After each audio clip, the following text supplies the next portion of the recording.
అందరికీ నమస్కారం.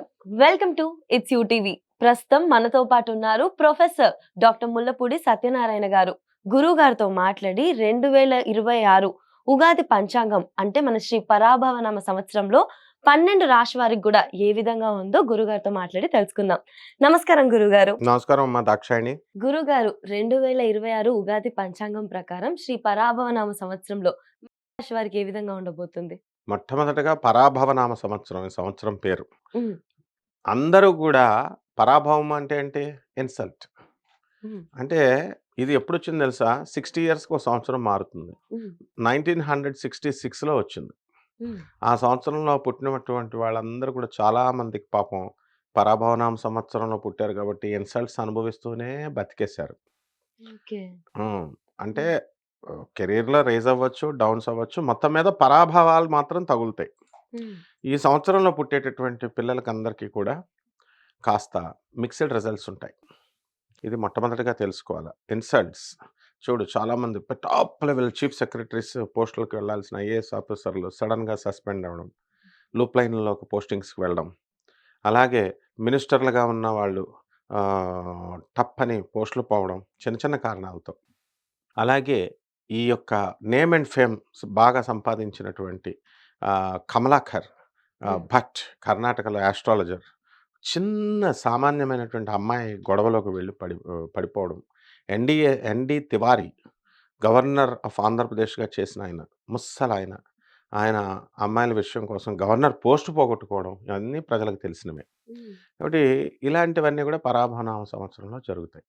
ఈ సంవత్సరం పరాభవనామ సంవత్సరంలో మొట్టమొదటగా గ్రహస్థితులను మనం చూసుకోవాలి. ఉగాదితో ప్రారంభమయ్యేటటువంటి ఈ యొక్క తెలుగు సంవత్సరం దీంట్లో ఆహ్, కుంభరాశిలో మనకి రాహువు ఉంటాడు. హ్మ్. తర్వాత శని మీనరాశిలో ఉంటాడు. ఎప్పటి వరకు ఉంటాడు ఈ రాహువు? నవంబర్ 25, 2026 సంవత్సరం వరకు ఉండి, తదనంతరం మనకి మకర రాశిలోకి వచ్చేస్తాడు. అలాగే కేతువు సింహరాశిలో నవంబర్ 25, 2026 సంవత్సరం వరకు ఉండి, ఆ తర్వాత ఆయన ఆహ్, కర్కాటక రాశిలోకొస్తాడు. ఇక గురుడు మిథున రాశిలో ఉన్నాడు ఇప్పుడు. జూన్ 2, 2026 సంవత్సరం తర్వాత కర్కాటక రాశిలోకొస్తాడు.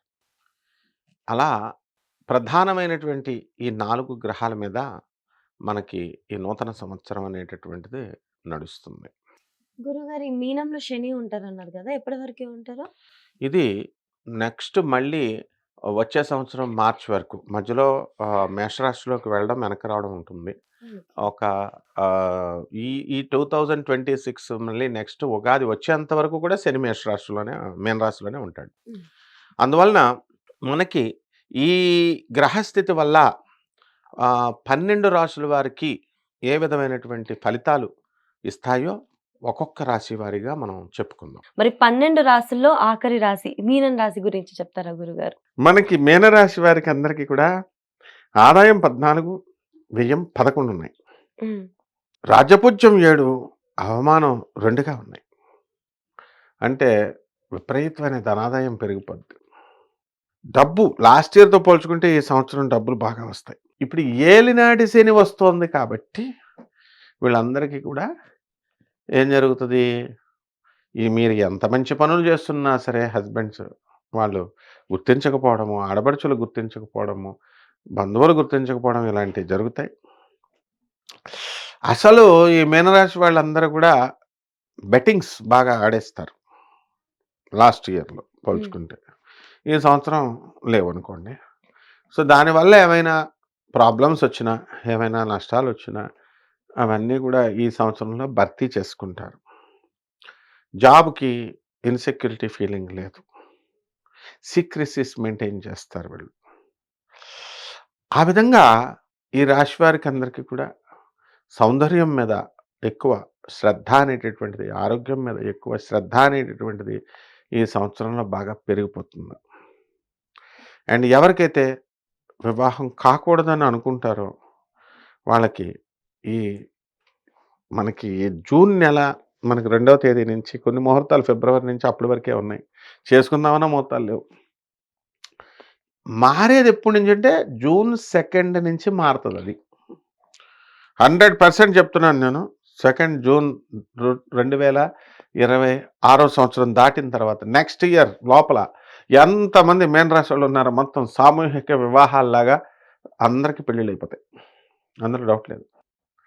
ఏమండి బాబు, మాకు కొన్ని లైఫ్‌లో ఎదగాలండి, కొన్ని గోల్స్ ఉన్నాయి. మేము కొన్ని ప్రాజెక్ట్స్ ఉన్నాయి. 2 సంవత్సరాలు ఆగుతామండి అన్నా సరే, అది మన చేతుల్లో ఉండదు. గ్రహాల చేతుల్లో ఉంటాయి. కాబట్టి ప్రతిదానికి కూడా మనము విధిని అనుసరించి వెళ్ళాలి. నూతన వస్త్రాలు కొంటారు. కాస్ట్లీ గ్యాడ్జెట్స్ కొంటారు. కొత్త కొత్త ఫోన్లు, కొత్త కొత్త వస్తువులు, కొత్త కొత్తవన్నీ. కొత్త కొత్త ఆలోచనలు. ఎక్కడికో వెళ్ళిపోతారు మీనరాశి వాళ్ళు. కాబట్టి సినిమా యాక్టర్లుగా ఉన్నవాళ్ళు, యాంకర్లుగా ఉన్నవాళ్ళు, వీళ్ళకందరికీ కూడా బ్రహ్మాండంగా డెవలప్‌మెంట్ ఉంది. సీనియర్ జర్నలిస్టులు వీళ్ళకి ప్రమోషన్స్ చూసుకోండి కావాల్సే. ఈ ఉగాదిలో కామెంట్స్‌లో పెట్టండి. మనకు రాని వాళ్ళు మనకు పెట్టమని చూద్దాం. అందరికొచ్చేస్తాయి. 90% మందికి ఉద్యోగాలు, ప్రమోషన్స్ వచ్చేస్తాయి. 90% మందికి పెళ్ళిళ్ళైపోతాయి. వాళ్ళు కావాలని తప్పించుకొని ఆ సినిమాలో అనుష్క తప్పించుకుంటది 'ప్రభాస్' సినిమాలో. వచ్చిన ప్రతి సంబంధం చెడగొడతా హ్మ్. ఉంటది. అలా తప్పించుకుంటే నేనేం చేయలేను కానీ, జనరల్‌గా అయితే మాత్రం వివాహ యోగం అయితే ఉంది. హ్మ్. పంచమ గురుడు ఏమనుకుంటున్నావు? హుహు. మ్యారేజ్ అవ్వగానే నెక్స్ట్ మ్యారేజ్ డే వచ్చే లోపల పిల్లోడు కూడా పుట్టేస్తాడు. కన్సీవ్ హ్మ్. అయిపోతారు. సో హ్మ్. ఫాస్ట్ హుహు. మీనరాశి వాళ్ళు. మీనం అంటే ఏంటమ్మా? చేప. చేప ఎంత ఫాస్ట్‌గా ఈదుద్ది? ఇది కూడా అంతే అన్నమాట. ప్రతి పని కూడా. వ్యాపారాల్లో ఏమన్నా ఇన్వెస్ట్ చేయాలి అనుకుంటే ఉద్యోగరీత్యా ఎలా ఉంది గురుగారు? ఇన్వెస్ట్ చేసుకోవచ్చు. సాఫ్ట్‌వేర్ కంపెనీలు పెట్టుకోవచ్చు. మ్యూచువల్ ఫండ్స్‌లో ఇన్వెస్ట్‌మెంట్లు చేసుకోవచ్చు. రియల్ ఎస్టేట్‌లో చేసుకోవచ్చు. ఉద్యోగాల్లో కూడా వీళ్ళు ప్రమోషన్స్ అనేవి వస్తాయి. డిఏలు, అరియర్స్‌లు అన్ని కంపెనీస్ ఇచ్చేస్తాయి. ప్రభుత్వ ఉద్యోగస్తులు వాళ్ళకి ఆహ్, ఆటిలతో పాటు లంచాలు, గించాలు అన్నీ వచ్చేస్తాయి. అండ్ అసలింక సుఖాలే సుఖాలు ఈ యొక్క మీనరాశి వాళ్ళకి. బంధువులంతా వచ్చేస్తారు. మెచ్చుకుంటారు. ఏలినాటి శని జరుగుతుంది కాబట్టి మీరు 100% ఎక్స్‌పెక్ట్ చేస్తే అప్రిషియేషన్స్ 20% వస్తాయి. ముఖంలో గూడా వర్చస్సు అనేటటువంటిది ఈ ఏలినాటి శనిలో తగ్గుద్ది. ఏలినాటి శని జరుగుతున్న మీనరాశి వాళ్ళకు ఇప్పుడే ఇంత ముఖ వర్చస్సు, ఇంత అందం ఉంటే, మామూలుగా ఏలినాటి శని లేకపోతే ఇంకెంత అందంగా ఉంటారు వీళ్ళు. అంటే మానసిక ఆలోచనలనేవి తగ్గుతాయి. హ్మ్. అది నేననేది.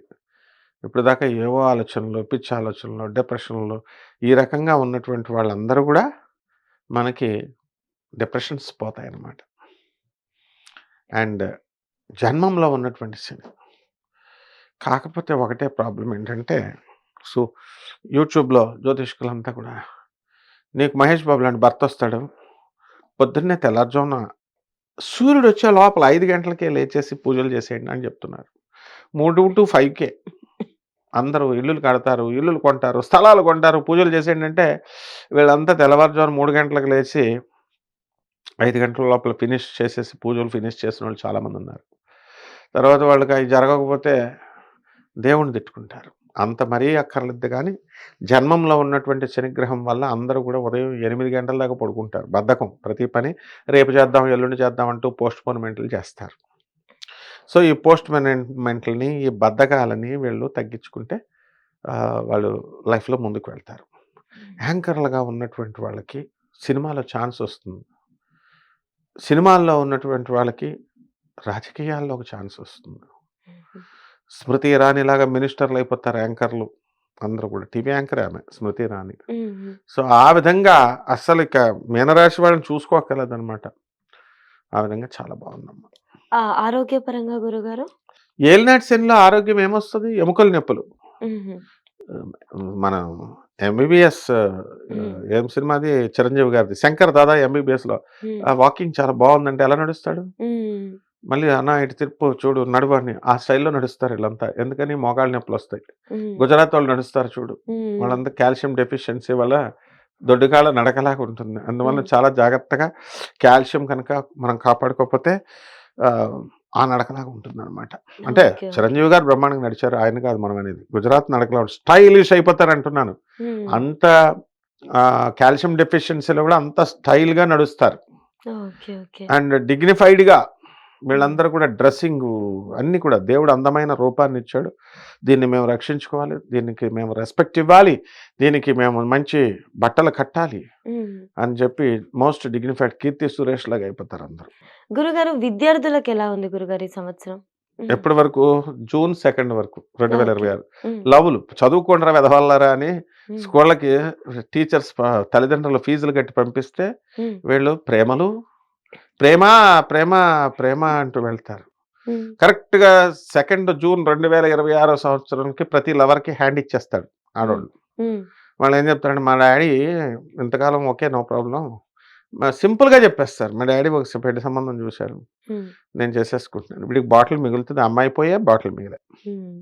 చదువు పోయే. హ్మ్. కానీ జ్ఞానోదయం అయిపోయి జూన్ 3 నుంచి 2026 సంవత్సరం నుంచి విద్యావంతులైపోతారు. హ్మ్. డిస్టింక్షన్‌లో పాస్ అయిపోతారు. ఏదైనా జరిగితేనే కదా! క్షవరమైన తర్వాత కదా ఎవరమొచ్చేది. ఆ హ్మ్. విధంగా అనమాట. ఓకే సో, గురుగారు. ఉద్యోగాలు కూడా వద్దంటే వచ్చేస్తాయి. హ్మ్. అండ్ ఎవరైతే ఉద్యోగాలు రానంత సేపు నాకు ఉద్యోగం రాలేదండి, ఉద్యోగం రాలేదండి అని బాధపడతా ఉంటారు. ఉద్యోగాలొచ్చిన తర్వాత వీళ్ళందరూ ఏం జేస్తారు? శుక్రవారం స్విచ్ ఆఫ్. శుక్రవారం ఈవినింగు మళ్ళీ ఫోను మోగేదెప్పుడు? సోమవారం ఉదయమే. కారణం హ్మ్. ఏంటో చెప్పు చూద్దాం? వీకెండ్ గాబట్టి ఇంక వీకెండ్ ఏం జేస్తారు ఎంజాయ్‌మెంట్. వీళ్ళంతా? పార్టీలు, పబ్బాలు. హ్మ్. శుక్రవారం ఇంకా అవ్వడమే ఆలస్యమే ఫోన్ స్విచ్ ఆఫ్. ఎంత అవతలోడు ఎంత అర్జెంట్ అని. హ్మ్. అంత ఎంజాయ్‌మెంట్‌లు చేస్తారు చక్కగా. ఈ హ్మ్. సంవత్సరం అంతా కూడా వీళ్ళకి ఉద్యోగాలొచ్చేయడము, జతబచ్చాలొచ్చేయడము ఇలాగ అన్నీ కూడా జరుగుతాయి. గురుగారు మీనరాశి వాళ్ళు ఏ దేవత ఆరాధన చేస్తే బావుంటుంది? ఏమైనా పరిహారాలు చెప్తారా? మీనరాశి వాళ్ళు మహాభక్తులు. హ్మ్. అంటే కష్టాలొచ్చినప్పుడే చేస్తారు హ్మ్. కొంతమంది. అట్‌లీస్ట్ అదన్నా చేస్తున్నారు సంతోషం కదా! శివోపాసన. ఏలినాటి శని జరుగుతున్నప్పుడు మనము శనికి చేయాలి. శని జపం చేయాలి. శని స్తోత్రాలు చదవాలి. హ్మ్. శనికి కిలోంపావు నల్ల నువ్వుల్ని, నల్లని వస్త్రాన్ని పేద బ్రాహ్మణుడికి శనివారం నాడు ఉదయం 8 గంటలకు దానం చేసుకోవాలి. దశమహావిద్యల్లో ఒకటైనటువంటి మహాకాళి అమ్మవారి యొక్క హోమాన్ని వీళ్ళు చేసుకోవాలి. హ్మ్. అలాగే చక్కగా శివుడికి మనము నమ్మకం చమకాలతో అభిషేకం హ్మ్. ఇవన్నీ కూడా చేసుకోవాలి. హ్మ్. ప్రత్యంగిర అమ్మవారి యొక్క హోమాన్ని చేసుకోవాలా. హ్మ్. రావి చెట్టు చుట్టూ ప్రదక్షిణాలు చేసుకోవాలా. హ్మ్. రావి చెట్టు అన్నీ ఫ్రీగా జరిగేవిగా రావి చెట్టు హ్మ్. ప్రదక్షిణాలేముంది. సో, ఈ రకంగా కనుక చేసుకున్నట్లయితే ఓం శనేశ్వరాయ నమః అంటూ శనీశ్వరుడి యొక్క అనుగ్రహంతో మీనరాశి వాళ్ళు ఎక్కడికో వెళ్ళిపోతారు.